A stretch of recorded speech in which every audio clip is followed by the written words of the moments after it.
18ویں number پر جو عمل ہے وہ ہے سبحان اللہ و بحمدہ سبحان اللہ العظیم، یہ روزانہ 100 مرتبہ پڑھا جائے۔ نبی اکرم صلی اللہ علیہ وسلم نے ارشاد فرمایا، من قال سبحان اللہ و بحمدہ فی یوم 100 مرۃ، جس نے دن میں 100 مرتبہ سبحان اللہ و بحمدہ کے کلمات پڑھے، حطت خطایاہ وان کانت مثل زبد البحر، اللہ اس کے گناہوں کو معاف کر دے گا اگرچہ وہ سمندر کی جھاگ کے برابر کیوں نہ ہو۔ تو عمل بہت آسان ہے، اجر و ثواب بہت زیادہ ہے۔ سبحان اللہ و بحمدہ، اس کے پڑھنے میں اتنا وقت نہیں لگتا۔ اگر ایک آدمی 100 مرتبہ پڑھے تو بآسانی 3 سے 4 منٹ میں پڑھ سکتا ہے۔ تو یہ بخاری مسلم کی روایت ہے کہ جو انسان 100 مرتبہ یہ کلمات پڑھے گا، سمندر کی جھاگ کے برابر بھی گناہ ہو اللہ معاف کر دے گا۔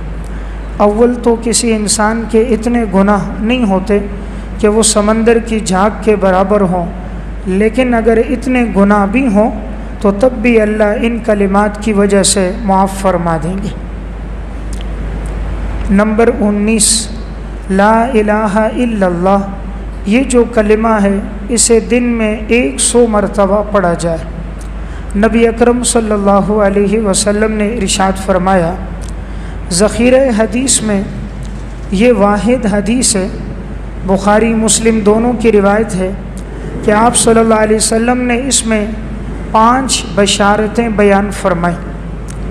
زندگی حدیث پڑھتے ہوئے الحمدللہ گزر رہی ہے، میں نے کسی بھی حدیث میں اتنی بشارتیں اور اتنی فضیلتیں نہیں پڑھی جو مستند روایت ہو جتنا اس حدیث میں، کہ آپ صلی اللہ علیہ وسلم نے ارشاد فرمایا، من قال لا الہ الا اللہ وحدہ لا شریک لہ لہ الملک ولہ الحمد وہو علی کل شیء قدیر فی یوم 100 مرۃ، جو انسان یہ کلمات 100 مرتبہ پڑھے گا، یعنی لا الہ الا اللہ وحدہ لا شریک لہ لہ الملک ولہ الحمد وہو علی کل شیء قدیر، آپ نے فرمایا جو 100 مرتبہ پڑھے گا اللہ رب العزت اسے 5 انعامات عطا فرمائیں گے۔ نمبر 1، کانت لہ عدل 10 رقاب، 10 غلاموں کے آزاد کرنے کے برابر اس کو ثواب ملے گا۔ نمبر 2، وَكُتِبَتْ لَهُ 100 حسنۃ، اس کے نامہ اعمال میں اللہ 100 نیکیاں لکھ دے گا۔ نمبر 3، وَمُحِيَتْ عَنْهُ 100 سَيِّئَةٍ، اللہ تعالیٰ اس کے گناہوں میں 100 گناہوں کو مٹا دے گا۔ نمبر 4، وَكَانَتْ لَهُ حِرْزًا مِّنَ الشَّيْطَانِ يَوْمَهُ ذَلِكَ حَتَّى يُمْسِيَ، یہ انسان سارا دن شیطان کے شر سے محفوظ رہے گا۔ نمبر 5، وَلَمْ يَأْتِ أَحَدٌ بِأَفْضَلَ مِمَّا جَاءَ بِهِ إِلَّا رَجُلٌ عَمِلَ أَكْثَرَ مِنْهُ، کوئی انسان اس سے افضل نہیں ہوگا سوائے اس آدمی کے جو یہ کلمات اس سے زیادہ پڑھے۔ اگر اس سے زیادہ کسی نے یہ کلمات نہیں پڑھے تو سب سے افضل انسان یہی انسان ہوگا۔ تو دیکھیں 5 بشارتیں ہیں اس پر کہ جو انسان دن میں 100 مرتبہ یہ پڑھے، لا الہ الا اللہ وحدہ لا شریک لہ لہ الملک ولہ الحمد وہو علی کل شیء قدیر، کلمات بہت آسان ہے اور اجر و ثواب اور فضیلت بہت زیادہ ہے۔ نمبر 20، اس آخری عشرے میں خاص طور پہ توبہ استغفار کا اہتمام کیا جائے۔ احادیث مبارکہ میں استغفار پر جو بشارتیں آئی ہیں وہ بہت زیادہ ہیں۔ نبی اکرم صلی اللہ علیہ وسلم نے ارشاد فرمایا، من لزم الاستغفار جعل اللہ لہ من کل ضیق مخرجا، جو استغفار کو لازم پکڑے گا اللہ تعالیٰ اس کو ہر تنگی سے نکال دے گا۔ ومن کل ہم فرجا، اللہ تعالیٰ ہر مشکل سے اس کے لیے نجات کا راستہ نکالے گا۔ وَرَزَقَهُ مِنْ حَيْثُ لَا يَحْتَسِبُ، اور اللہ وہاں سے رزق دے گا جہاں اس کا وہم اور گمان بھی نہیں ہوگا۔ دیکھیں دنیا میں انسان یا رزق کے بارے میں پریشان ہوتا ہے یا کسی مشکل میں پھنسا ہوتا ہے اس لیے پریشان ہوتا ہے یا مصائب اور تکلیف کی وجہ سے پریشان ہوتا ہے، حضور نے فرمایا جو استغفار پڑھے گا اللہ مصیبت کو، تکلیف کو، پریشانی کو، ہر چیز کو دور فرما دیں گے۔ اس لیے دن میں کم از کم 100 مرتبہ استغفر اللہ ربی من کل ذنب واتوب الیہ انسان اس کے پڑھنے کو اپنے معمول میں لے کر آئے۔ نبی اکرم صلی اللہ علیہ وسلم نے ارشاد فرمایا، اللہ رب العزت ارشاد فرماتے ہیں، اسے حدیث قدسی کہا جاتا ہے، اللہ رب العزت فرماتے ہیں، یا ابن آدم، اے آدم کے بیٹے، انک ما دعوتنی ورجوتنی غفرت لک علی ما کان فیک، اگر تو مجھے پکارے گا، مجھ سے دعا کرے گا تو میں تیرے گناہوں کو معاف کر دوں گا، ولا ابالی، اور مجھے کوئی پرواہ بھی نہیں ہوگی۔ یا ابن آدم، اے آدم کے بیٹے، لو بلغت ذنوبک عنان السماء، اگر تیرے گناہ آسمان کی چھت کے برابر پہنچ جائیں، ثم استغفرتنی غفرت لک، پھر تم میرے سامنے استغفار کرے تو میں تیرے گناہوں کو معاف کر دوں گا، ولا ابالی، اور مجھے کوئی پرواہ نہیں۔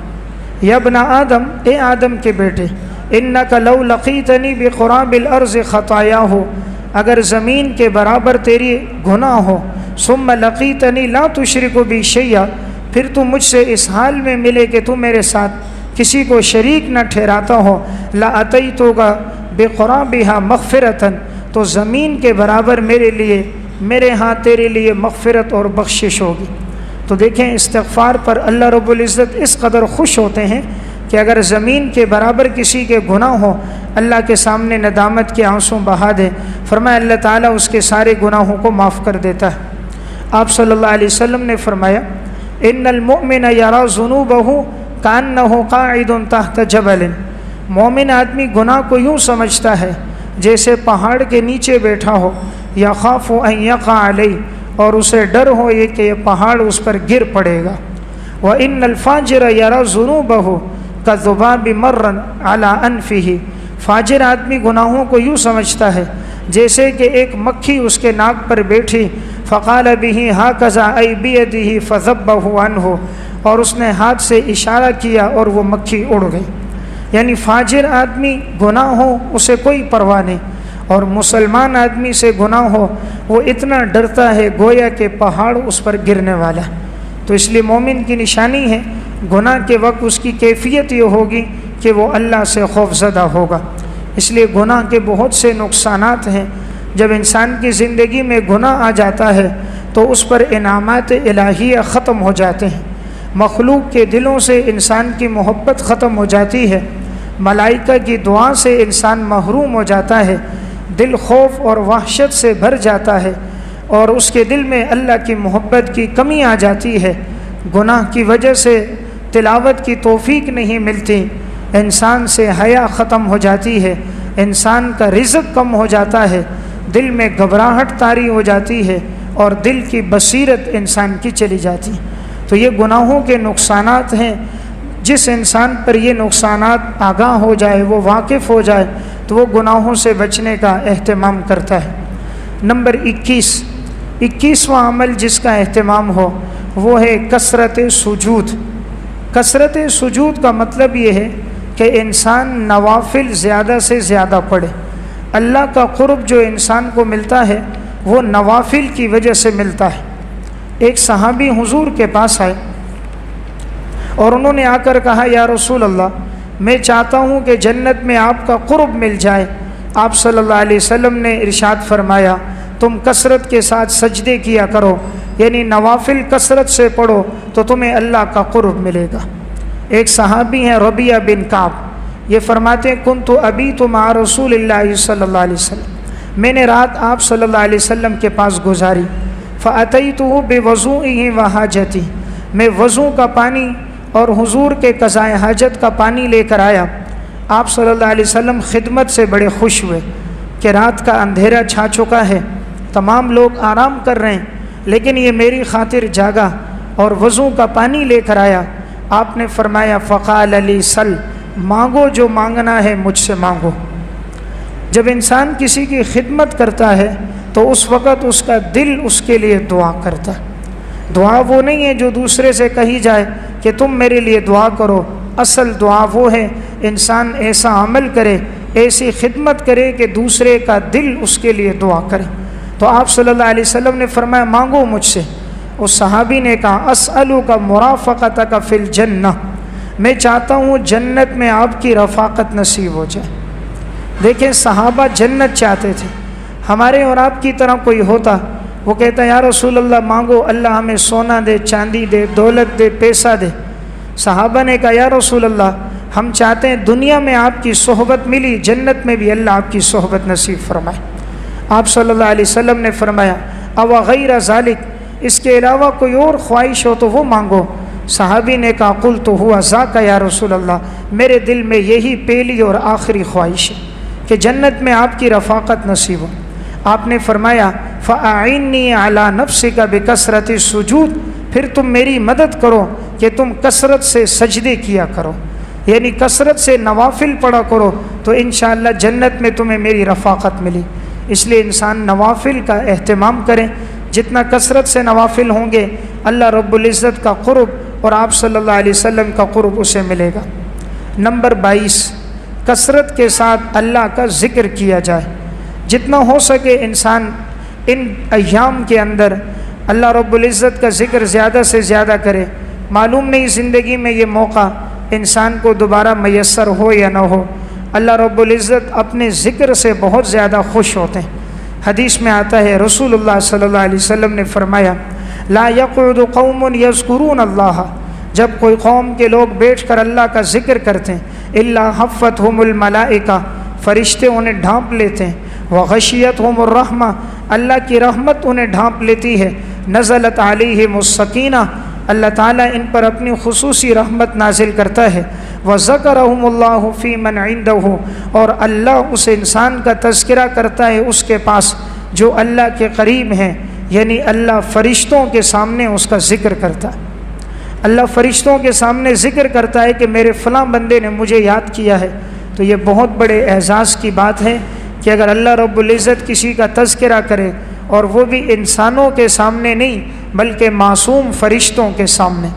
حدیث میں آتا ہے آپ صلی اللہ علیہ وسلم نے فرمایا اللہ رب العزت ارشاد فرماتے ہیں، حدیث قدسی ہے، یقول اللہ تعالی انا عند ظن عبدی بی، میں بندے کے ساتھ معاملہ اس کے گمان کے مطابق کرتا ہوں۔ انسان جو اللہ سے گمان رکھتا ہے اللہ کا اس کے ساتھ وہی معاملہ ہوتا ہے۔ اگر کوئی کہتا ہے کہ میرے اوپر اللہ معاذ اللہ مصیبتیں لاتا ہے، پھر مصیبتیں ہی آتی۔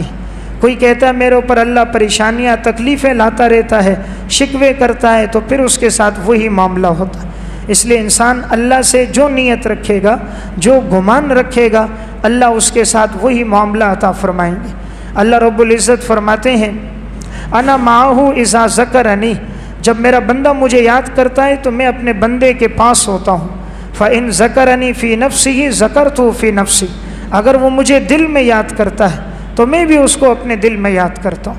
وَإِن ذَكَرَنِي فِي مَلَئٍ، اگر کسی جماعت میں مجھے یاد کرتا ہے ذَكَرْتُهُ فِي مَلَئٍ خَيْرٍ مِّنْهُ، میں اسے یاد کرتا ہوں ایسی جماعت میں جو اس سے بہتر ہے، یعنی فرشتوں کی جماعت۔ تو اس لیے ذکر کا اہتمام کرنا چاہیے کہ جتنا بھی انسان کو وقت ملے اس کی زبان پر اللہ کا ذکر ہو۔ حدیث میں آتا ہے آپ صلی اللہ علیہ وسلم نے فرمایا لا یزال لسانک رطبا من ذکر اللہ، تمہاری زبان ہمیشہ اللہ کے ذکر سے تر ہونی چاہیے۔ اس لیے انسان معمول بنائے زیادہ سے زیادہ اللہ کا ذکر کرے۔ آج کے درس کا آخری مقام 23ویں نمبر پر وہ ہے مصائب اور بیماریوں پر انسان صبر کرے، یعنی جو بھی تکلیف آئے، جو بھی پریشانی آئے، عموماً ان ایام میں انسان اعتکاف میں بیٹھتا ہے، کسی ساتھی سے تکلیف ہو جاتی ہے، کسی کی کوہنی لگ گئی، کسی کے سامان کی وجہ سے تکلیف پہنچ گئی، اترتے چڑھتے کوئی تکلیف پہنچ گئی تو آدمی صبر کرے۔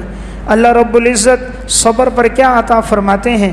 سب سے بڑھ کر تو یہ ہے اللہ رب العزت فرماتے ہیں ان اللہ مع الصابرین، کہ میں صبر کرنے والوں کے ساتھ ہوں۔ جس کے ساتھ اللہ ہو اس کے ساتھ تو سب کچھ ہے۔ جب اللہ فرما رہے میں صابرین کے ساتھ ہوں، آج اگر ہمارے ساتھ کوئی بڑا انسان ہو دنیا کے لحاظ سے، تعلقات کے لحاظ سے، انسان کہتے ہیں میری کمر بڑی مضبوط ہے، میرے تعلقات بڑے وسیع ہیں، اوپر تک میرے تعلقات ہیں، اور جس کے ساتھ اللہ ہو اس کے ساتھ تو ساری کائنات موجود ہے، اس لیے جس کا رب ہے اس کا سب ہے، اور اللہ کا قرب کسے نصیب ہوتا ہے؟ اسے نصیب ہوتا ہے جو صبر کرتا ہے۔ آپ صلی اللہ علیہ وسلم نے فرمایا ما یصیب المسلم من نصب، مسلمان کو نہیں کوئی رنج پہنچتا، ولا وصب، نہ کوئی تکلیف، ولا ہم ولا حزن، نہ کوئی غم نہ کوئی پریشانی، ولا اذن، نہ کوئی تکلیف، ولا غم، نہ دنیا میں کوئی غم اور مصیبت، حتی الشوکۃ یشاقها، یہاں تک کہ اگر کانٹا بھی اس کے جسم میں لگتا ہے، الا کفر اللہ بہا من خطایاہ، تب بھی اللہ اس کے گناہوں کو مٹا دیتا۔ یعنی جو بھی تکلیف ہوتی ہے گناہ مٹتے ہیں، اس لیے ان ایام میں صبر کرنا چاہیے، کسی سے تکلیف پہنچے تو الجھنا نہیں چاہیے، جھگڑنے سے اپنے آپ کو بچانا چاہیے، صبر پر اللہ رب العزت کی معیت نصیب ہوتی ہے۔ نبی اکرم صلی اللہ علیہ وسلم نے ارشاد فرمایا احب الاعمال الی اللہ ادومها وان قل، تمام اعمال میں سب سے پسندیدہ عمل اللہ کے ہاں وہ ہے جس میں دوام ہو، اگرچہ وہ عمل کم کیوں نہ ہو۔ یعنی عمل کم ہو لیکن ہمیشہ کیا جائے، وہ عمل اللہ کو پسند ہے۔ کوئی عمل انسان ایک دن بہت زیادہ کرے اور دوسرے دن پھر اس عمل کو بالکل ترک کر دے، یہ شریعت میں پسند نہیں۔ اب ایک آدمی ایک دن 5 سے 6 سپارے تلاوت کرے اور بقیہ آنے والے دنوں میں بالکل تلاوت کو ترک کر دے، یہ پسندیدہ نہیں۔ اعتکاف کی حالت میں تو الحمدللہ وہ اشراق، اوابین، چاشت اور تہجد بھی پڑھے، لیکن جیسے ہی رمضان گزرا تو اب وہ فرض نماز بھی نہیں پڑھتا، تو یہ شریعت میں مطلوب نہیں۔ شریعت میں یہ پسند ہے کہ انسان جو عمل کرے، عمل تھوڑا کیوں نہ ہو لیکن ہمیشہ اس عمل کو کرے۔ اس کی مثال اس طرح ہے، اگر ایک پتھر ہے اس پر روزانہ پانی کا ایک ایک قطرہ گرتا رہے، ایک وقت آئے گا اس پتھر میں سوراخ ہو جائے گا۔ لیکن اگر پانی کا سیلاب آئے اور پتھر پر سے گزر کر چلا جائے تو پتھر پر سوراخ نہیں ہوگا، لیکن ایک قطرہ ہو، ہمیشہ ہو، ایک وقت آئے گا وہ بھی پتھر جیسی سخت چیز میں بھی اپنا اثر دکھائے گا۔ اس لیے شریعت میں یہ بات پسند ہے، انسان جو عمل اختیار کرے پھر اس عمل کو انسان ہمیشہ کرے۔ نمبر 25، ایثار اختیار کرے۔ ایثار کا مطلب یہ ہوتا ہے کہ انسان دوسروں کو اپنے اوپر ترجیح دے۔ قرآن کریم میں اللہ رب العزت نے فرمایا وَيُؤْثِرُونَ عَلَىٰ أَنفُسِهِمْ وَلَوْ كَانَ بِهِمْ خَصَاصَةٌ، ایمان والے لوگ وہ ہوتے ہیں جو دوسروں کو اپنے اوپر ترجیح دیتے ہیں، اگرچہ وہ لوگ خود تنگی کی حالت میں زندگی کیوں نہ گزارے۔ علامہ سیوطی رحمہ اللہ نے الدر المنصور فی التفسیر الماثور میں ایک واقعہ لکھا۔ ایک صحابی نے بکری ذبح کی تو انہوں نے بکری کا گوشت، کلیجی اور سری پائے ایک دوسرے صحابی کے گھر بھیج دیے کہ وہ تنگ دست ہیں۔ جب اس کے گھر میں یہ سامان پہنچا تو وہ سوچنے لگے کہ میرا تو ویسے بھی گزر بسر ہو جاتا ہے، تیسرا آدمی مجھ سے زیادہ مستحق ہے، انہوں نے اس کے گھر بھیج دیا۔ ان کے ہاں پہنچا تو وہ سوچنے لگے ہمارا تو گزارا ویسے بھی ہو رہا ہے، فلاں ہم سے زیادہ مستحق ہے، ان کے گھر بھیج دیا۔ اس طرح 7 گھروں میں ہوتے ہوئے وہ سری پائے، کلیجی اور گوشت دوبارہ پہلے آدمی کے گھر پہنچ گیا۔ یعنی ایمان کس درجے کا تھا حضرات صحابہ کرام میں، تو یہ ہے دوسروں کو اپنے اوپر ترجیح دینا، باوجود یہ کہ انسان خود تنگی کی حالت میں ہو لیکن دوسروں کا خیال رکھے۔ نمبر 26، طاق راتوں میں عبادت کا اہتمام کیا جائے۔ طاق راتوں میں سے 3 راتیں تو گزر چکی ہیں، 21، 23، 25، 2 راتیں باقی ہیں، یعنی 27 اور 29 کی رات۔ ان 2 راتوں میں خاص طور پر انسان بقیہ راتوں میں عبادت کا زیادہ سے زیادہ اہتمام کرے۔ نبی اکرم صلی اللہ علیہ وسلم نے فرمایا تحروا لیلۃ القدر فی الوتر من العشر الاواخر من رمضان، تم لیلۃ القدر کو رمضان المبارک کے آخری عشرے کی طاق راتوں میں تم تلاش کرو۔ تو طاق راتوں میں یہ 2 راتیں جو باقی ہیں یہ بڑی اہمیت کی حامل ہیں۔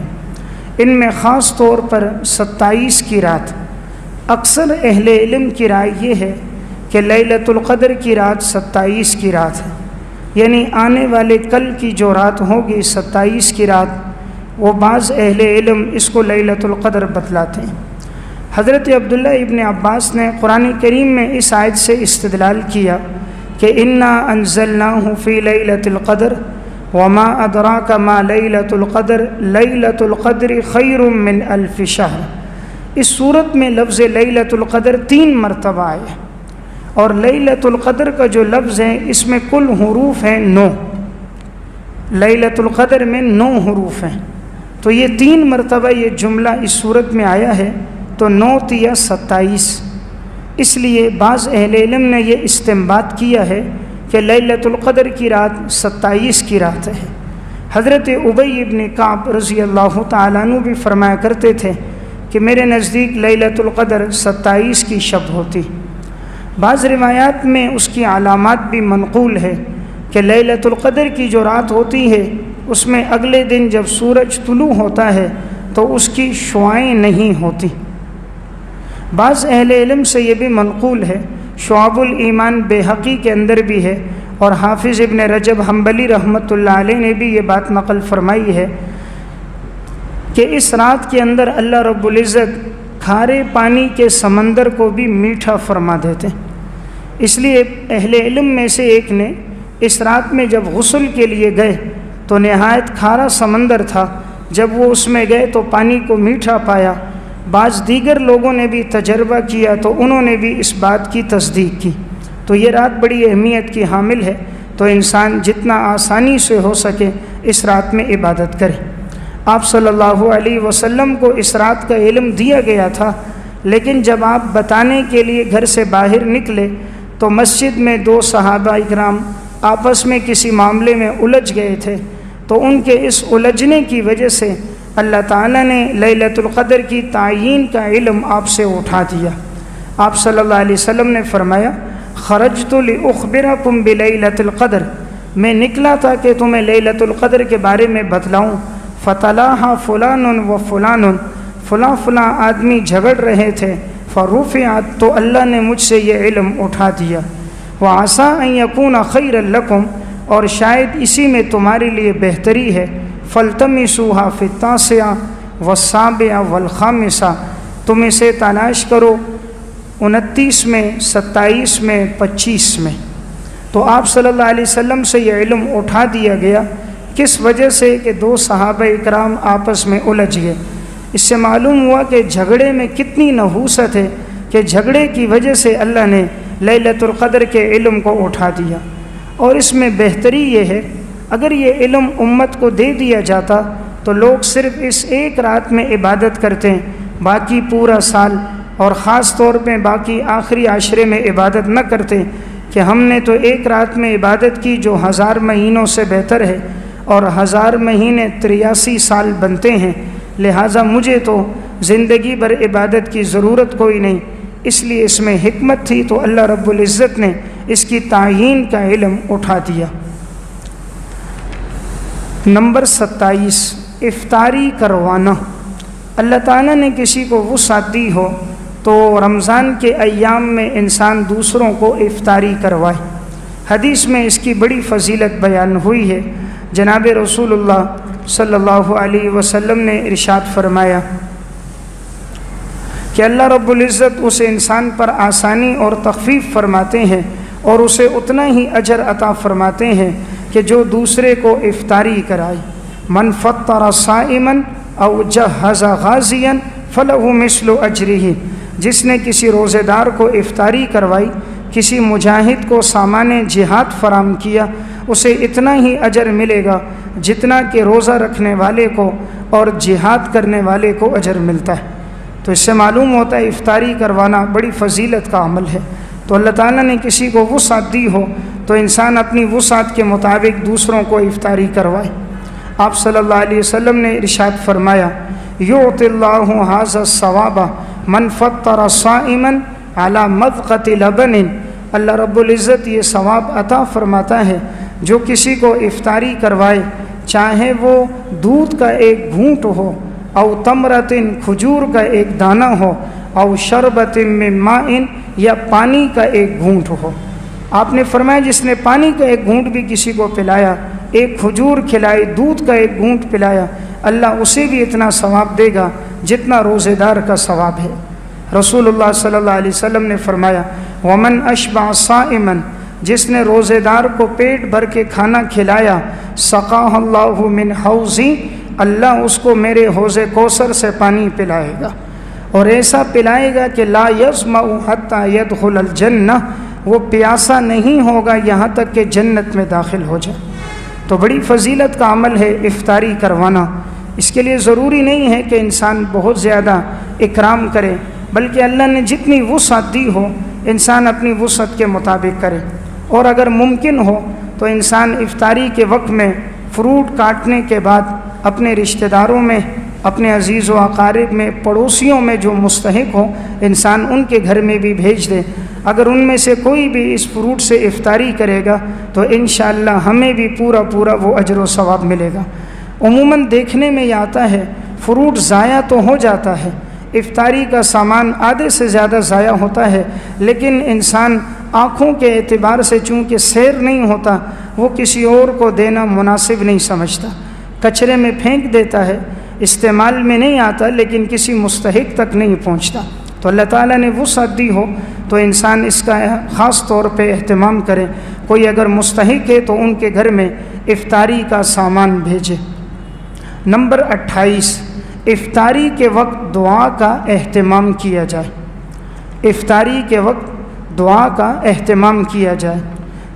آپ صلی اللہ علیہ وسلم نے ارشاد فرمایا 3 آدمی ایسے ہیں ثلاث دعوات مستجابات لا شک فیہن، اللہ ان کی دعاؤں کو قبول کرتا ہے، رد نہیں کرتا۔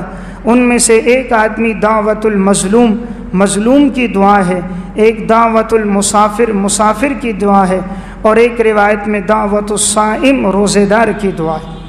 تو روزے دار کی جو دعا ہے یہ دعا بھی اللہ قبول فرماتا ہے۔ اس لیے افطاری سے تھوڑی دیر پہلے انسان دسترخوان ڈال دے، جب تمام اشیاء اس پہ رکھ دی جائیں اس موقع پر دعا کرے۔ اب یہ دعا قبول ہوتی ہیں، اس کی پہلی وجہ تو یہ ہے کہ انسان چونکہ دن بھر بھوکا پیاسا رہا، تو اب جب یہ اللہ سے مانگتا ہے اس حال میں اللہ رب العزت اس کے ہاتھوں کو خالی نہیں لوٹاتا۔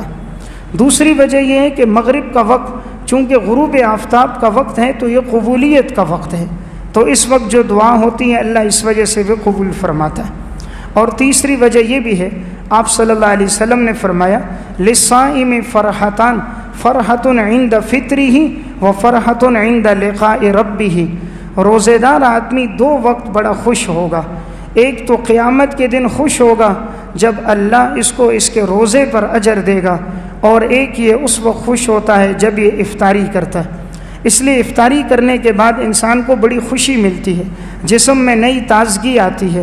تو چونکہ روزہ اللہ کی رضا کے لیے ہوتا ہے، اس لیے اللہ رب العزت کو روزے دار کے منہ سے جو مہک آ رہی ہوتی ہے، بظاہر تو یہ معدے سے اٹھتی ہے، لیکن یہ اللہ کو اتنی پسند ہے کہ نبی اکرم صلی اللہ علیہ وسلم نے ارشاد فرمایا لخلوف فم الصائم اطیب عند اللہ من ریح المسک، اللہ تعالیٰ کو روزے دار کے منہ سے اٹھنے والی جو بو ہے یہ مشک اور عنبر سے زیادہ پسند ہے۔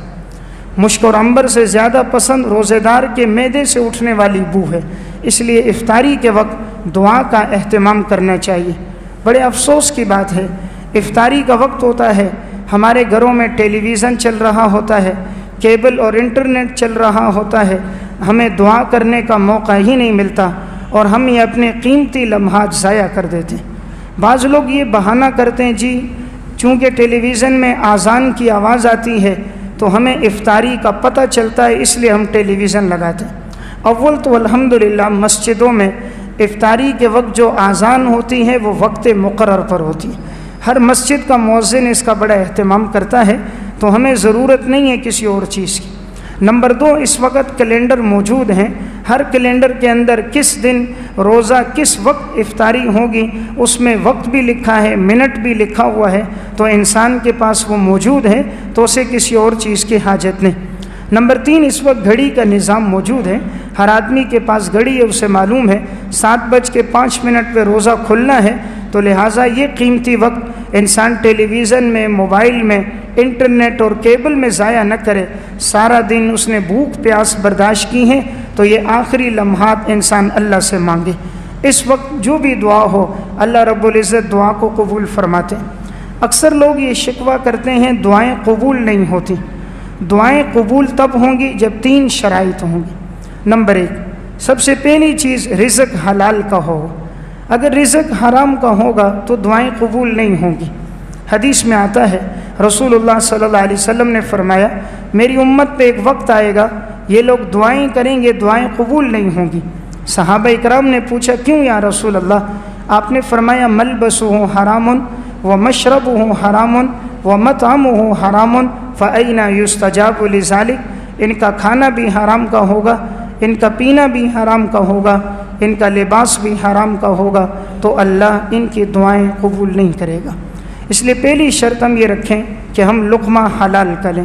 حرام کا ایک لقمہ بھی انسان کے پیٹ میں چلا جاتا ہے تو انسان عبادت سے، اعمال سے انسان رک جاتا ہے، اور حلال کا ایک لقمہ بھی پیٹ میں جاتا ہے تو انسان کو عبادت کرنے کی طرف دلچسپی بڑھتی ہے، نیک اعمال میں رغبت بڑھتی ہے، توجہ کے ساتھ انسان نیک اعمال کرتا ہے۔ دارالعلوم دیوبند میں ایک انسان جھاڑو دیتا تھا، اس کا نام تھا عبداللہ۔ اس کی 3 روپے تنخواہ تھی۔ جب اسے یہ تنخواہ ملتی تھی تو یہ 1 روپیہ اپنی والدہ کو دے دیتا، 1 روپیہ صدقہ کر دیتا، 50 پیسے اپنے پاس خرچے کے لیے رکھتا، اور 50 پیسے سے دارالعلوم دیوبند کے علماء اساتذہ کی دعوت کرتا۔ اس دور کے جو جید علماء میں مولانا محمد یعقوب نانوتوی رحمۃ اللہ علیہ حضرت فرماتے ہیں ہمیں عبداللہ شاہ کی دعوت کا بڑا انتظار ہوتا تھا، پورے مہینے میں انتظار ہوتا کہ عبداللہ کی کب دعوت ہوگی۔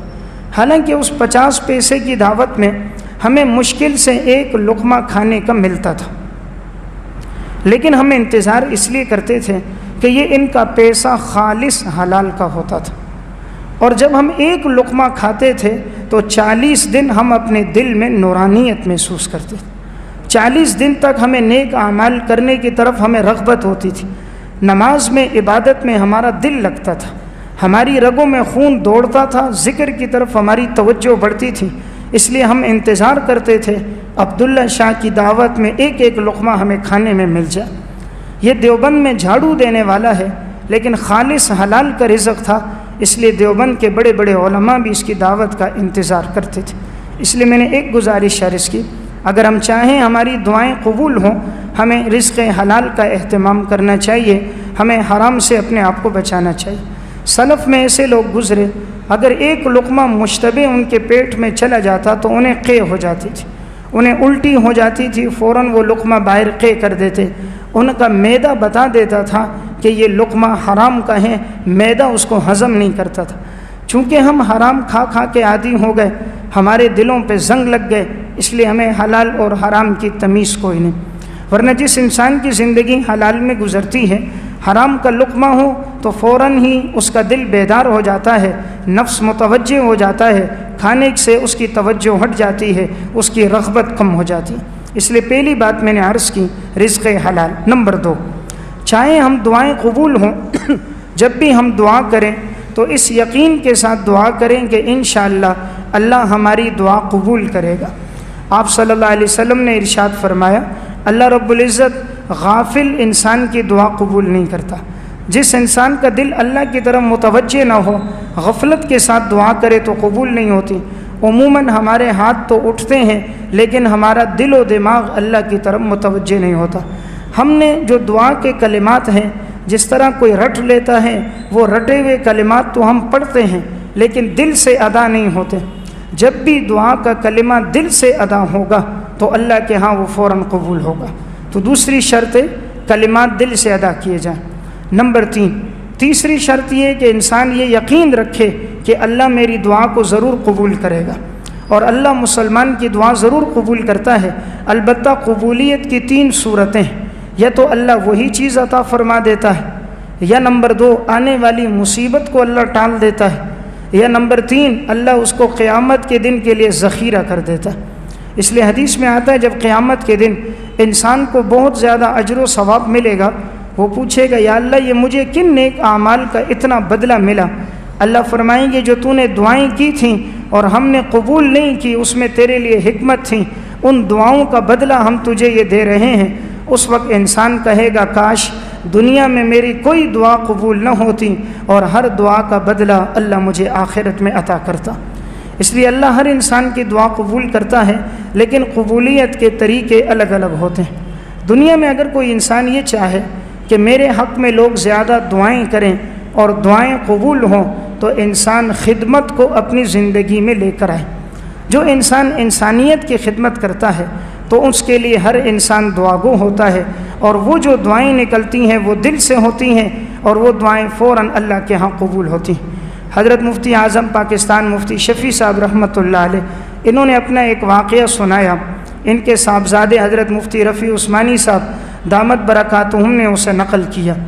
فرماتے ہیں اللہ تعالیٰ نے جو مجھے یہ عزت عطا فرمائی، اس میں بوڑھی عورت کی دعاؤں کا بہت بڑا دخل ہے۔ پوچھا کہ حضرت وہ بوڑھی عورت کون تھی؟ کہا جس وقت میں دارالعلوم دیوبند میں پڑھنے جاتا تھا، راستے میں ایک کنواں آتا تھا، اور اس میں میں نے دیکھا ایک دن بوڑھی عورت ہے، مٹکے میں پانی ڈالا اور پانی لے جانے لگی، لیکن چونکہ وہ اٹھا نہیں سکتی تھی، ایک قدم آگے رکھتی پھر وہ مٹکا نیچے رکھ دیتی، پھر اٹھاتی 1-2 قدم چلتی پھر رکھ دیتی، تو بڑی مشکل کے ساتھ وہ جا رہی تھی۔ میں نے کہا اماں جی یہ مٹکا مجھے دو۔ حضرت نے وہ مٹکا لیا، فرمایا وہ ہمارے طالب علمی کا دور تھا، تو میں اس اماں کے گھر تک وہ مٹکا میں پہنچا کے آیا۔ جب وہاں میں نے پہنچا دیا تو اس اماں نے جھولی پھیلا کر میرے لیے بڑی دعائیں کی، تو میں بہت خوش ہوا۔ چھوٹا سا عمل اتنی دعائیں، تو میں نے معمول بنا دیا کہ روزانہ میں مٹکا بھر کے لاتا، اس اماں کے گھر میں چھوڑ دیتا، اور وہ اماں دعائیں دیتی، دروازے کے باہر تک وہ دعائیں مجھے ملتی تھیں۔ فرمایا آج جو اللہ نے مجھے یہ عزت دی ہے اور اللہ نے مجھے پورے پاکستان میں یہ ایک مقام عطا فرمایا، تو اس میں اس بوڑھی اماں کی دعاؤں کا بڑا دخل۔ اس لیے دعائیں انسان کو بڑی بلندی پہ پہنچا دیتی۔ بسا اوقات انسان کے پاس ڈگری بھی ہوتی ہے، تعلیم بھی ہوتی ہے، لیکن وہ پھر بھی روڈوں پہ فٹ پاتھوں پہ وہ چلتا پھرتا نظر آ رہا ہے، کوئی نوکری اس کو نہیں مل رہی، مختلف دروازوں پہ جاتا، مختلف فیکٹریوں میں جا رہا ہے، لیکن کہیں ملازمت نہیں ملتی۔ تعلیم موجود ہے، ڈگری اور سند موجود ہے، دوسری طرف ایک انسان انگوٹھا چھاپ ہے، وہ سائن نہیں کر سکتا، اپنا نام نہیں لکھ سکتا، لیکن دولت اتنی اس کے پاس موجود ہوتی ہے اسے خود بھی معلوم نہیں، اس کے پاس کام کرنے والے پڑھے لکھے، خود وہ ان پڑھ۔ تو معلوم ہوا کہ انسان جو اس مقام تک پہنچتا ہے اس کے پیچھے پیٹرول جو ہوتا ہے وہ قبولیت دعائیں ہیں، وہ دعاؤں کی قبولیت ہے جو انسان کو اس بلندی تک پہنچا دیتی۔ اس لیے انسان زندگی میں اہتمام کرے، خود اپنے لیے بھی دعائیں کرے اور دوسروں سے بھی دعاؤں کا اہتمام کروائے۔ آپ صلی اللہ علیہ وسلم نے دیکھا حضرت عمر رضی اللہ تعالیٰ عنہ عمرہ کرنے کے لیے جا رہے ہیں۔ آپ صلی اللہ علیہ وسلم نے فرمایا او میرے پیارے بھائی اپنی دعاؤں میں ہمیں مت بھولنا۔ حالانکہ حضور کا مقام سب سے بلند ہے، لیکن آپ صلی اللہ علیہ وسلم حضرت عمر سے فرما رہے ہیں عمر جب تم جاؤ گے حرم پہنچو گے تو ہمیں اپنی دعاؤں میں مت بھولنا، ہمیں ہمیشہ اپنی دعاؤں میں یاد رکھنا۔ تو حضرت عمر رضی اللہ تعالیٰ عنہ پھر آپ صلی اللہ علیہ وسلم کے لیے دعا فرما رہے تھے۔ اس لیے انسان خود بھی دعا کرے، دوسروں سے اپنے لیے دعاؤں کی درخواست بھی کرے، اور ایسے کام کر کے دنیا سے جائے کہ اگر وہ دنیا میں نہ ہو تب بھی لوگ اس کے جانے کے بعد اس کے لیے دعائیں کریں۔ بعض صدقے جاریہ ایسے ہوتے ہیں جس کے ذریعے اللہ بیماریاں بھی دور کر دیتا ہے، اور وہ صدقہ جاریہ انسان کی نیک نامی کا ذریعہ بھی بنتا ہے۔ ایک شخص عبداللہ بن مبارک کے پاس آیا، کہا حضرت میرے گھٹنے پر زخم ہے، میں نے کافی علاج کروایا، یہ زخم ٹھیک نہیں ہو رہا، اس زخم سے پیپ رستی ہے، آپ مجھے کوئی وظیفہ بتائیں، کوئی عمل کہ اللہ مجھے شفا عطا فرما دے۔ عبداللہ بن مبارک نے فرمایا کہ تم جاؤ ایسی جگہ تلاش کرو جہاں پانی کی ضرورت ہو، وہاں پانی کا کنواں کھودو اور پانی کو وقف کر دو، اللہ تمہیں شفا دے گا۔ تو اس انسان نے تلاش کی ایک جگہ جہاں پانی کی ضرورت تھی، اس نے کنواں کھودا اور اس نے اس پانی کو وقف کر دیا۔ چند دنوں بعد اللہ نے اسے شفا عطا فرما دی۔ عبداللہ بن مبارک کے پاس آیا، حضرت نے فرمایا کہ یہ میں نے عمل تمہیں اس لیے بتایا کہ تمہارے گھٹنے میں جو پیپ اور گندا خون تھا اور تمہارے گھٹنے میں جو زخم تھا، جب تم نے وہاں سے صاف پانی جاری کروا کے اس پانی کو عام کر دیا تو اللہ نے تمہارے اس گندے پانی کو نکال کر تمہیں شفا عطا فرما دی۔ تو بعض صدقہ جاریہ انسان کے لیے شفا کا ذریعہ بنتے ہیں۔ امام منذری رحمۃ اللہ علیہ نے الترغیب والترہیب میں ایک واقعہ نقل فرمائے۔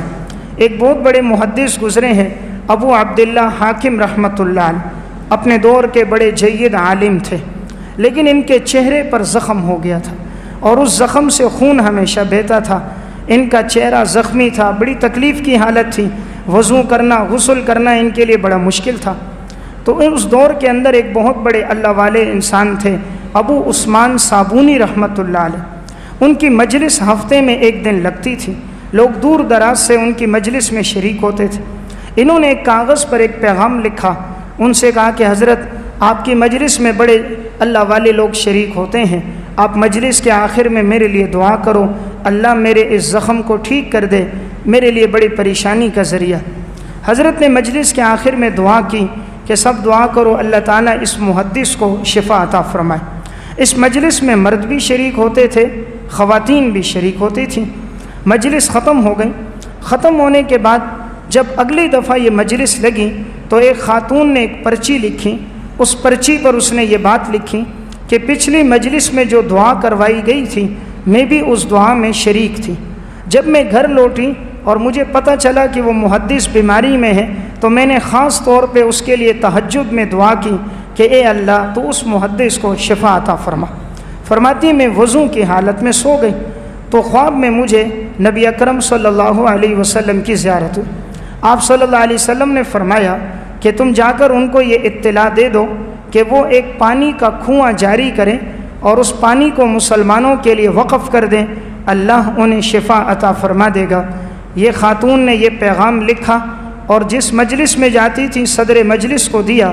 صدر مجلس نے ابو عبداللہ حاکم کو بلایا اور کہا یہ خاتون نے خواب دیکھا ہے اور تمہارے لیے بشارت ہے۔ انہوں نے اسی موقع پر گئے اور اپنے گھر کے قریب ایک سبیل کھدوائی اور کنواں کھدوا کر اس پانی کو وقف کر دیا۔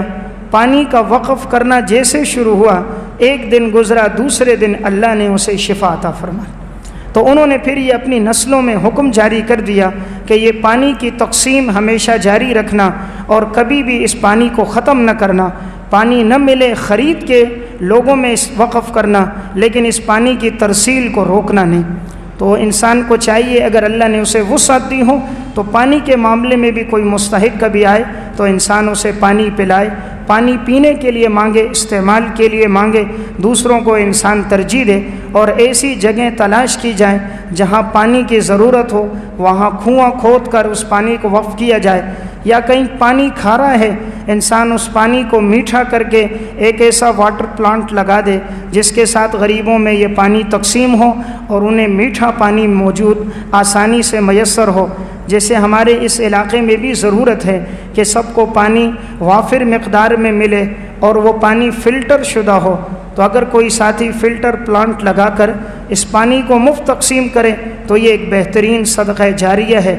خود دنیا میں نہیں ہوگا لیکن دنیا سے جانے کے بعد اس کے لیے صدقہ جاریہ کا یہ ثواب جاری رہے گا۔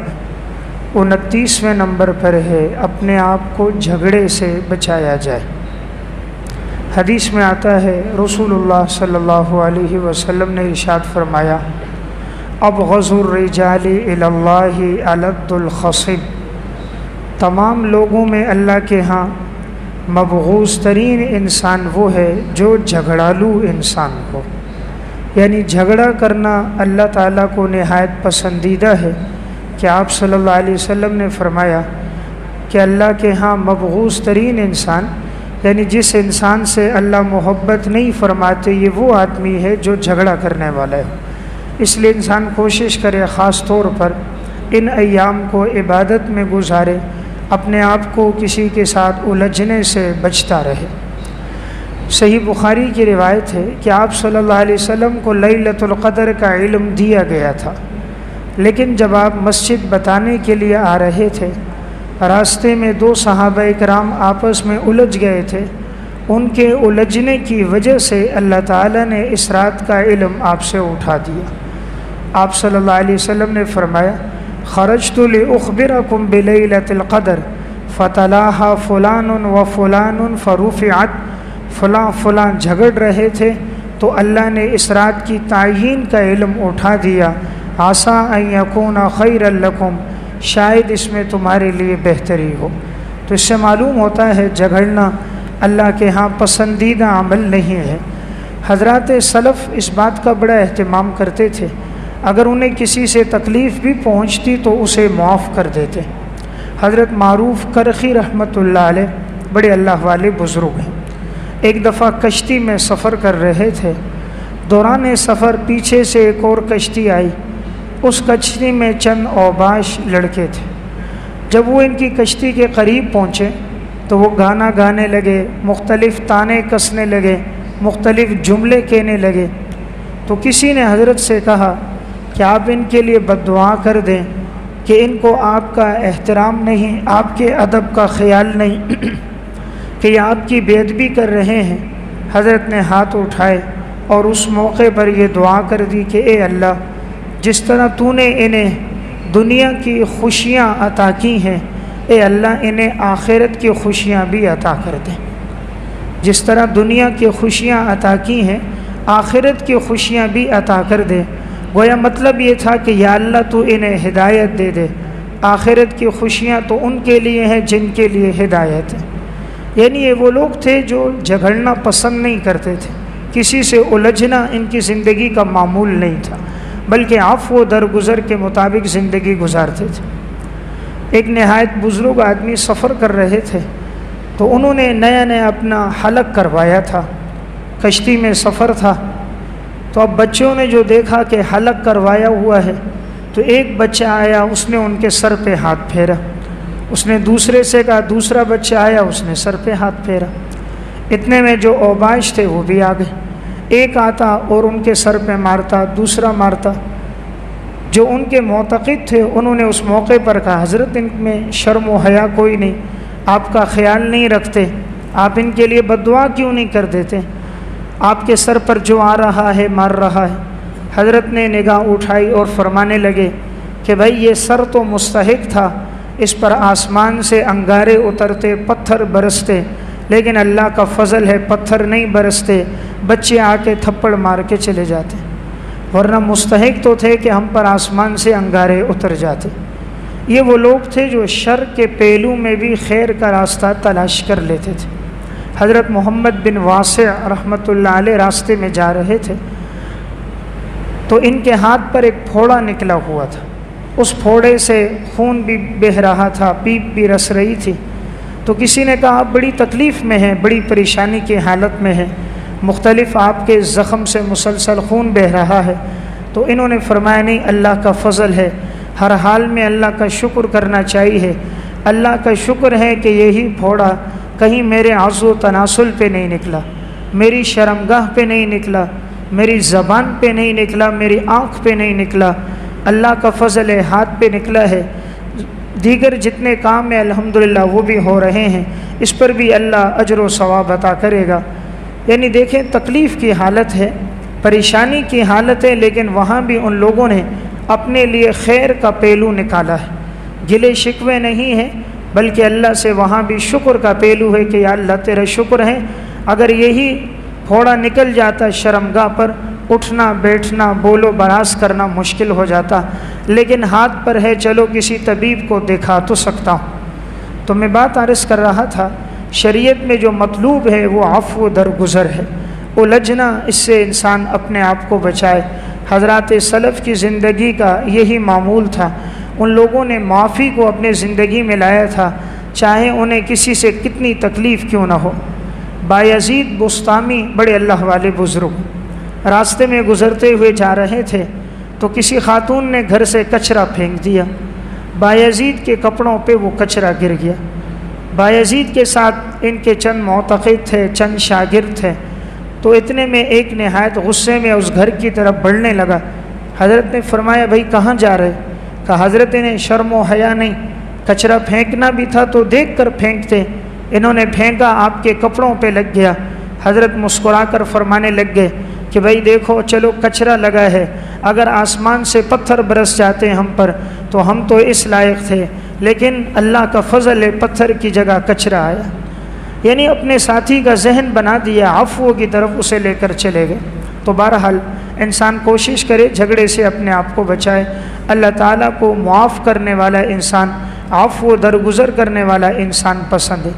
قرآن کریم میں اللہ نے جو اپنے نیک لوگوں کے اوصاف بیان کیے ہیں اس میں ہے والکاظمین الغیظ والعافین عن الناس، غصے کو پینے والے، لوگوں کو معاف کرنے والے۔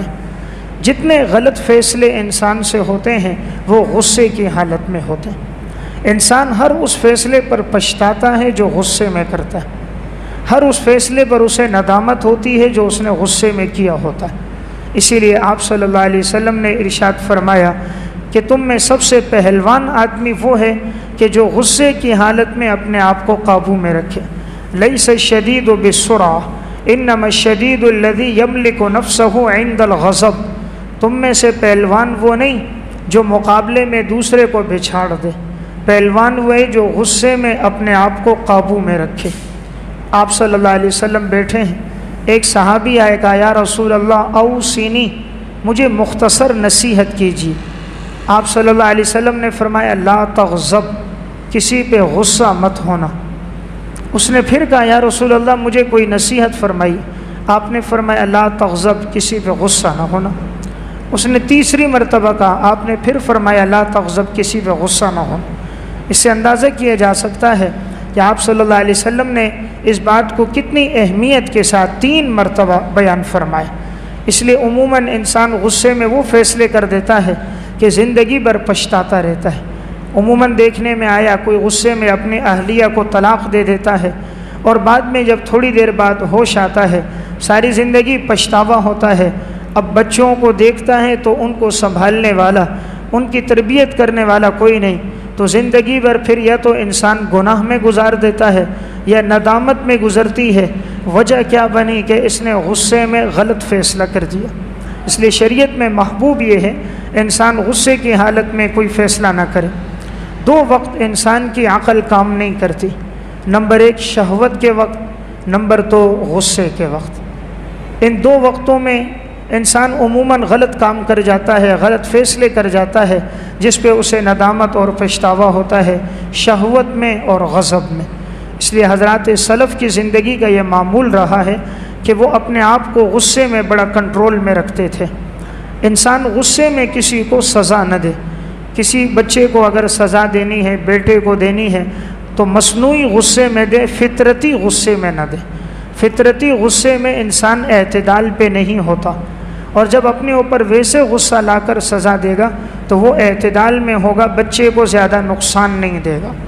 ایک بچہ ویڈیو گیم کھیلنے کے لیے چلا گیا، والد کو پتہ چلا، غصے کی حالت میں تھا، نوکری سے لوٹا تھا، جوانی کا عالم تھا، شباب میں دوڑتا ہوا ویڈیو گیم پہنچا، دیکھا باقی بچہ گیم کھیل رہا ہے۔ غصے میں اپنے بیٹے کو اٹھایا، اٹھا کر جو زمین پہ زور سے مارا تو کمر کی ہڈی ٹوٹ گئی۔ زندگی بھر کے لیے بچہ معذور ہو گیا، علاج کرواتا رہا، کبھی ایک ڈاکٹر کے پاس کبھی دوسرے کے پاس، لاکھوں روپے لگ گیا، کوئی فائدہ نہ ہوا، بچہ زندگی بھر کے لیے مفلوج ہو گیا۔ اب پچھتاتا تھا، روتا تھا، لیکن اب رونے کا کیا فائدہ؟ تو غصے میں وہ غلط کام کر گیا جو زندگی بھر اپنے لیے ندامت کا اور افسوس کا ذریعہ بن گیا۔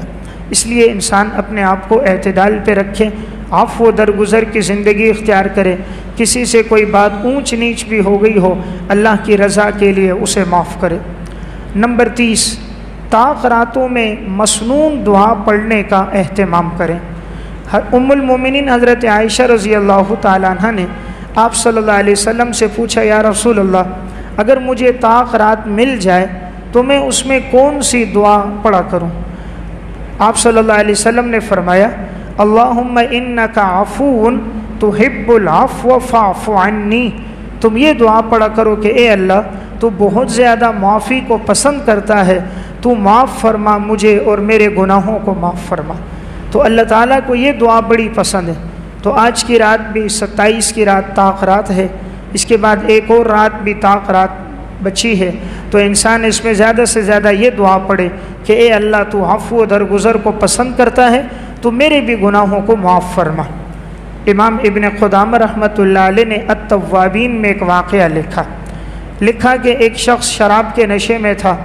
خادمہ نے جب اس کے سامنے یہ پیش کی تو نشے میں اس سے ظہر کی نماز بھی رہ گئی، عصر کی نماز بھی چلی گئی، مغرب کی نماز بھی رہ گئی۔ نشے کی حالت میں کبھی دائیں کبھی بائیں تھا۔ جب وہ نشے میں لیٹ گیا تو یہ خادمہ سمجھانے کے لیے گئی اور چولہے سے ایک چھوٹا سا انگارہ لے کر آئی اور انگارہ لا کر اس کے پاؤں کے اوپر رکھ دیا۔ ایک دم اسے ہوش آ گیا۔ اس نے کہا تم نے یہ کیا کیا؟ اس نے کہا یہ ایک انگارہ ہے۔ کہا کیوں لا کے رکھا؟ کہا میرے آقا تمہاری زندگی گناہوں سے بچنے میں گزرتی تھی، لیکن آج تم نے شراب پی، 3 نمازیں تم سے قضا ہو گئی، میں نے یہ چھوٹا سا انگارہ رکھا ہے، اس کے جلنے کی وجہ سے تمہاری آنکھ کھل گئی، تمہارا نشہ اتر گیا۔ دنیا کے انگارے میں اتنی جلن ہے تو میرے آقا آخرت کے انگاروں میں کتنی جلن ہوگی۔ دنیا کی معمولی لذت کے لیے اپنے رب کی نافرمانی نہ کرو۔ اسی وقت انہیں بات سمجھ آ گئی، اٹھے، توبہ طائب ہوئے، پھر ساری زندگی ان کی اللہ کی عبادت میں گزری کہ دنیا کے انگارے میں اتنی جلن ہے تو آخرت کے انگارے میں کتنی جلن ہوگی۔ اس لیے تھوڑی دیر کے لیے جب انسان کسی آگ کے قریب جاتا ہے تو دیکھیں جس وقت تکہ پک رہا ہوتا ہے، بوٹیاں پک رہی ہوتی ہیں، اس وقت کیفیت کیا ہو رہی ہوتی ہے۔ اللہ نہ کرے حضرت رابعہ بصریہ ایک جگہ سے گزری، اسی طرح اس نے دیکھا کہ ایک جانور کو ذبح کرنے کے بعد بکرے کا گوشت ہے اسے انگاروں پہ پکایا جا رہا ہے، انگاروں پہ گوشت پک رہا ہے۔ ان کی آنکھوں سے آنسو بہنے لگ گئے، رونے لگ گئیں۔ کسی نے پوچھا کیوں رو رہی ہو؟ کہا یہ جانور کا گوشت پکایا جاتا ہے ذبح کرنے کے بعد، مرغی کا گوشت بھونا جاتا ہے ذبح کرنے کے بعد، انسان کو بھونا جائے گا زندہ، انسان جہنم میں زندہ ڈالا جائے گا۔ تو میں یہ دیکھ رہی ہوں ان پہ تو موت کے بعد اس وقت انہیں بھونا جا رہا ہے، ان کا سارا جسم سیاہ ہو گیا، انسان کو تو زندہ ڈالا جائے گا، اس وقت اس کی کیفیت کیا ہوگی؟ اس وجہ سے میں رو رہی۔ تو آخرت کی سزا بڑی سخت سزا ہے، قبر کا عذاب بڑا سخت عذاب ہے۔ اس لیے آپ صلی اللہ علیہ وسلم ہر نماز کے بعد دعا فرماتے تھے، اللہم انی اعوذ بک من عذاب القبر، اے اللہ میں قبر کے عذاب سے پناہ مانگتا ہوں۔ ام المومنین حضرت عائشہ رضی اللہ تعالیٰ عنہ نے جب پوچھا یا رسول اللہ آپ اتنی پناہ کیوں مانگتے ہیں، تو آپ نے فرمایا آخرت کا عذاب بڑا سخت عذاب ہے۔ اردو کی ایک کتاب ہے ناقابل فراموش سچے واقعات، اس میں انہوں نے ایک واقعہ لکھا کہ رائے بند اجتماع کے لیے گاڑی جا رہی تھی، بس میں بہت سے مسافر شریک تھے۔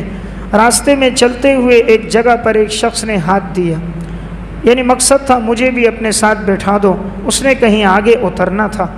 جب اسے بٹھایا گیا اگلی سیٹ پر تو کیا دیکھا کہ اس نے گھٹنوں سے لے کر ٹخنوں تک اپنے پورے پاؤں پر ایک پٹی لپیٹی ہوئی تھی۔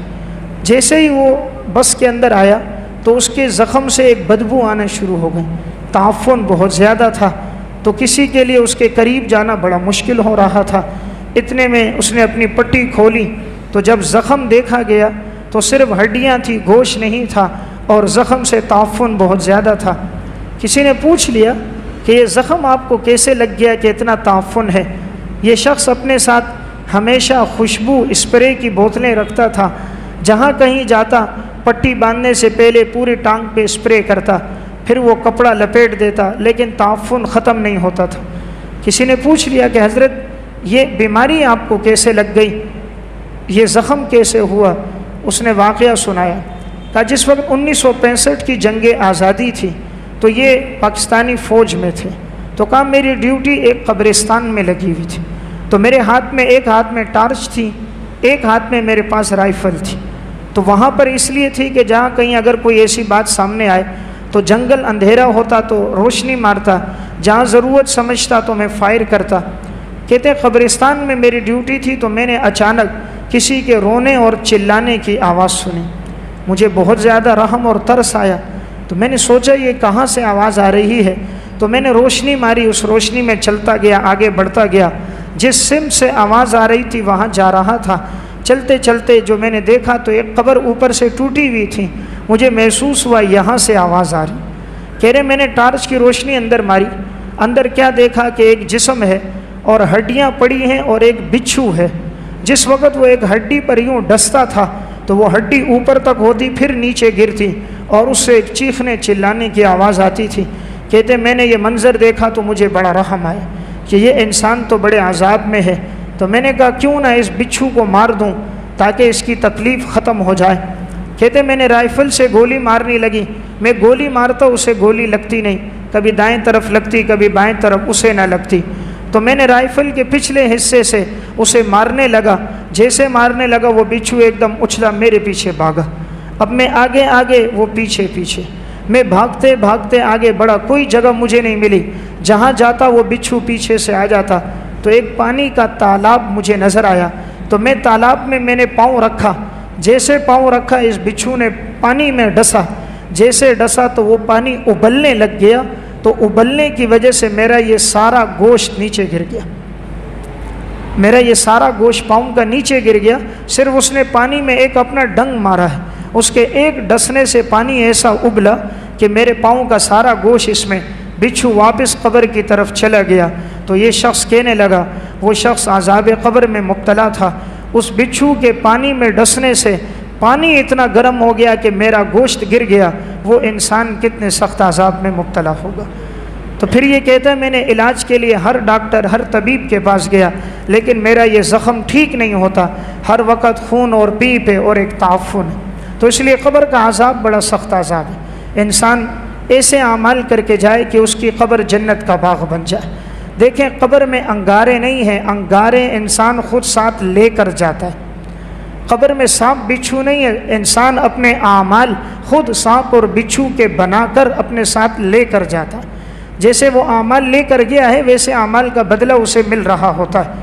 کبھی دل میں یہ بات نہ آئے کہ میں نے دیکھا فلاں قبر میں عذاب نہیں، ہر قبر میں عذاب ہے، لیکن اللہ نے بعض چیزوں کو ہم سے پوشیدہ رکھا۔ اس لیے جناب رسول اللہ صلی اللہ علیہ وسلم نے فرمایا اگر مجھے یہ ڈر نہ ہوتا کہ تم اپنے مردوں کو دفنانا چھوڑ دو گے تو میں اللہ سے دعا کر دیتا تو یہ عذاب قبر تم بھی سنتے، دیگر مخلوقات سنتی ہیں، تو تمہیں بھی اگر یہ پتہ چل جاتا تو انسان اور جنات کبھی قبرستان کا رخ نہ کرتے۔ اس لیے ہم سے اس چیز کو پوشیدہ رکھا گیا۔ تو بہرحال طاق راتوں میں انسان خاص طور پہ اللہ رب العزت سے عفو و درگزر معافی کا سوال کرے۔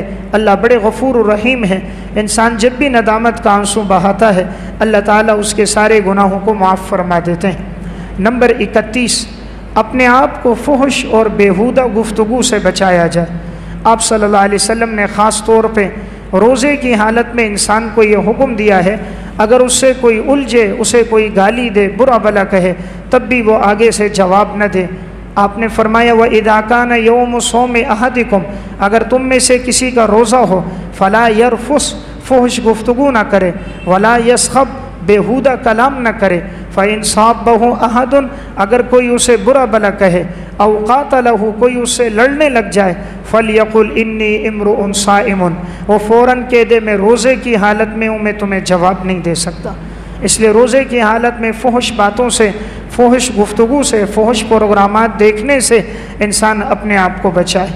نمبر 32، مخصوص صورتیں اور مسنون دعائیں یاد کرنے کا اہتمام کیا جائے کہ الحمدللہ جو ساتھی اعتکاف میں ہیں کافی وقت انہیں ملتا ہے، کوشش کریں زیادہ سے زیادہ قرآن حفظ کریں۔ کسی نے اگر 2 صورتیں یاد کی ہیں وہ کوشش کرے 10 صورتیں یاد کر لے۔ بعض ساتھی ساری زندگی سورہ اخلاص پڑھتے ہوئے گزر جاتی ہے، اس لیے موقع اللہ نے دیا ہے قرآن کریم زیادہ سے زیادہ یاد کریں، مسنون دعائیں زیادہ سے زیادہ یاد کریں۔ آج بڑے افسوس کی بات ہے قرآن کریم ہمیں یاد نہیں ہوتا، مسنون دعائیں یاد نہیں ہوتی، باقی ساری چیزیں یاد ہوتی ہیں۔ یاد رکھیں گناہ کا ایک نقصان یہ ہوتا ہے، علامہ ابن قیم نے لکھا جب کسی انسان کی زندگی میں گناہ زیادہ ہوتے ہیں اللہ اس سے حافظے کی نعمت لے لیتا۔ گناہ جب بڑھ جائیں تو حافظہ نہیں رہتا، پھر انسان یاد بھی کرے تو یاد نہیں رہتا۔ اس لیے پہلے توبہ کی جائے اور پھر انسان وحی کی باتوں کو یاد کرے تو تو اللہ رب العزت توفیق دے دیتے ہیں کہ انسان پھر کم وقت میں بھی احادیث بھی یاد کر لیتا ہے اور کم وقت میں وہ قرآنی صورتوں کو بھی یاد کر لیتا ہے۔ نمبر 33، بردباری اور سنجیدگی کو اختیار کیا جائے۔ اللہ رب العزت اور اللہ کے محبوب کو دو اوصاف انسان میں بڑے پسند ہیں، نمبر 1 بردباری، نمبر 2 سنجیدگی۔ صحیح مسلم کی روایت ہے، جب قبیلہ عبد القیس کا وفد آپ صلی اللہ علیہ وسلم کے پاس آیا تو یہ سارے لوگ دوڑتے ہوئے آئے، مسجد میں جیسے پہنچے آپ صلی اللہ علیہ وسلم سے ملاقات ہوئی، لیکن ان کا جو سردار تھا اشج عبد القیس وہ ایک دم نہیں آیا۔ اس نے غسل کیا، نیا لباس پہنا، خوشبو لگائی، سواریوں کو باندھا، بڑے اطمینان سے آیا، 2 زانو ہو کر بیٹھ گیا۔ آپ صلی اللہ علیہ وسلم نے اس موقع پر ایک جملہ فرمایا، آپ نے فرمایا ان فیک لخصلتین یحبہم اللہ ورسولہ الحلم والاناۃ، اللہ نے تمہارے اندر 2 خوبیاں ایسی رکھی ہیں جو اللہ کو اور اللہ کے رسول کو بڑی پسند ہے، نمبر 1 بردباری، نمبر 2 سنجیدگی۔ بردبار اور سنجیدہ انسان اللہ کو بڑا پسند ہے۔ سنجیدگی کسے کہا جاتا ہے کہ انسان گفتگو کم سے کم کرے، ضرورت کی بات کرے۔ جب کسی انسان کی عقل پوری ہو جاتی ہے اس کی زبان چھوٹی ہو جاتی، یعنی پھر وہ زیادہ باتیں نہیں کرتا، لایانی باتیں نہیں کرتا۔ جس کی زبان زیادہ چلتی ہے اس کی عقل کم ہوتی۔ انبیاء علیہ السلام اور حضرات سلف یہ گفتگو بڑی محتاط کرتے تھے، بڑے گنے چنے الفاظ میں بات کرتے تھے، اس لیے کہ انہیں معلوم تھا ہر بول کا انسان نے جواب دینا ہے، اس لیے ان کی زبان کینچی کی طرح چلتی نہیں تھی۔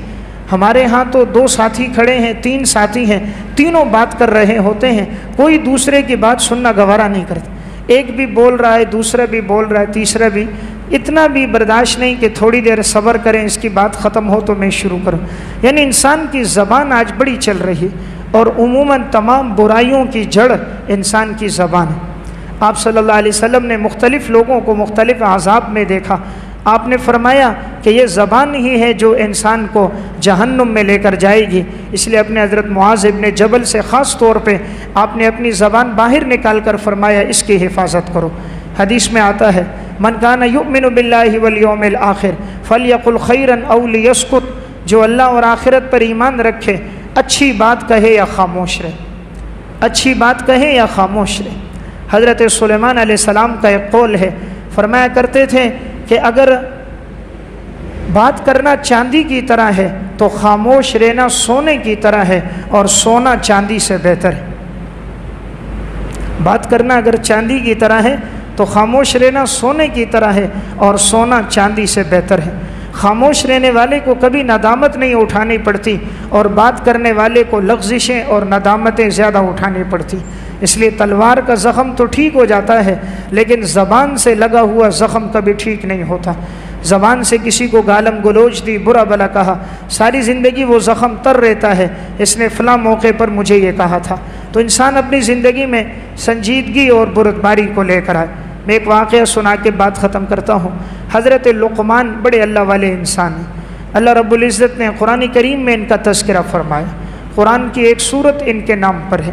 یہ ابتدا میں غلام تھے، ایک دفعہ ان کے آقا نے ان کو ایک بکری دی اور کہا جا کر اس کو ذبح کرو اور اس کے جسم کے 2 بدترین عضو لے کر آؤ۔ یہ گئے، بکری ذبح کی اور بکری کا دل اور زبان لے کر آ گئے۔ اگلے دن آقا نے پھر ایک بکری دی، کہا لقمان اس کے جسم کے 2 بہترین عضو لے کر آؤ۔ لقمان گئے، بکری ذبح کی اور پھر دل اور زبان لے کر آئے۔ اس نے کہا میں نے بدترین پوچھا تب بھی لائے، بہترین پوچھا تب بھی یہ لائے۔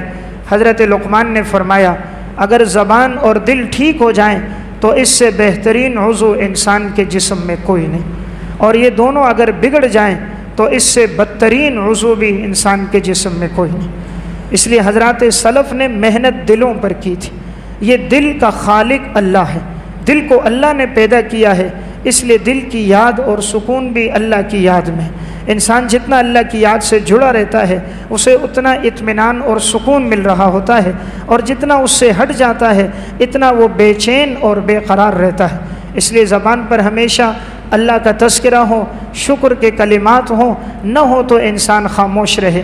ایک دفعہ حضرت لقمان کے آقا نے ایک کھکڑی کاٹی، وہ انتہائی کڑوی تھی، حضرت لقمان کے منہ میں دی، انہوں نے بڑے مزے سے کھا لیا، دوسری کاٹ کے دی انہوں نے وہ بھی کھا لی۔ اتنے میں اس نے سوچا شاید بڑی لذیذ ہے کہ لقمان بڑی پسند کے ساتھ بڑی محبت کے ساتھ کھا رہے ہیں۔ اس نے جو منہ میں ایک ڈالا تو ڈالتے ہی اتنی کڑواہٹ تھی، فوراً اس نے تھوک دیا، کہا لقمان میں نے تمہیں پیش کی، تم نے ایک کھایا، دوسرا تو حصہ پیش کیا تم نے وہ بھی کھایا، لیکن یہ تو اتنی کڑوی ہے تم نے مجھے بتایا کیوں نہیں؟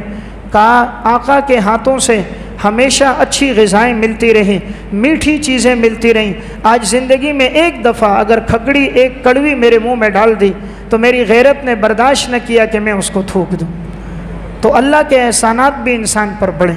ساری زندگی رب نے ہم پر نعمتیں کی، انعامات کیے، آج اگر تھوڑی دیر کے لیے بیماری آ جائے، وقتی طور پر کوئی پریشانی آ جائے، کوئی حادثہ پیش آ جائے، کوئی نقصان آ جائے، تو یہ بھی اندازہ کریں 40 سال تک تو انعامات میں گزرے، وہ کتنا حلیم اور کریم ہے، اتنے انعامات دیے، آج اگر معمولی کوئی تکلیف پریشانی آئے اس میں بھی انسان کے درجات بلند ہوتے ہیں۔